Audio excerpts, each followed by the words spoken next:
मैं हूं जोया, आप देख रहे हैं Zoya with kitchen YouTube channel. आज हम बना रहे हैं मिक्स फ्रूट जूस। तो बहुत ज़बरदस्त। ये मैंने पपाया लिया है, इसे मैंने अच्छे से छील लिया और कट भी कर लिया। एक अदद मैंने सेब लिया है, 2 अदद मैंने बनाना लिए हैं, तो इनको भी मैंने अच्छे से कट कर लिया। तो चलिए जूस बनाना स्टार्ट करते हैं। तो माशा से फाइनली तमाम चीज़ें मैंने इसमें ऐड कर दी हैं। तो अब पानी ऐड करते हैं इसमें,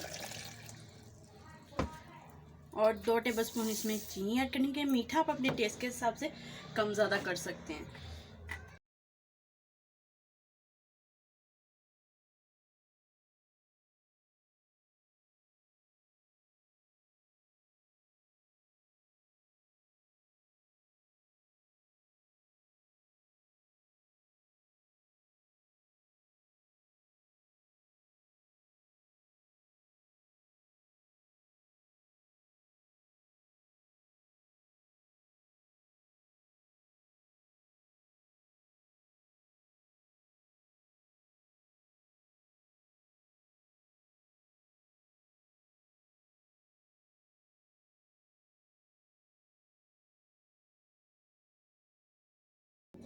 तो माशा से फाइनली हमने डिश आउट कर लिया। अगर आपको हमारी ये जूस की रेसिपी अच्छी लगे, हमारी वीडियो को लाइक करें, शेयर करें, हमारे चैनल को जो सब्सक्राइब करते करें, बेल आइकन को ऑन करें, मेरी न्यू वीडियो की नोटिफिकेशन आप तक जल्द पहुंच सके।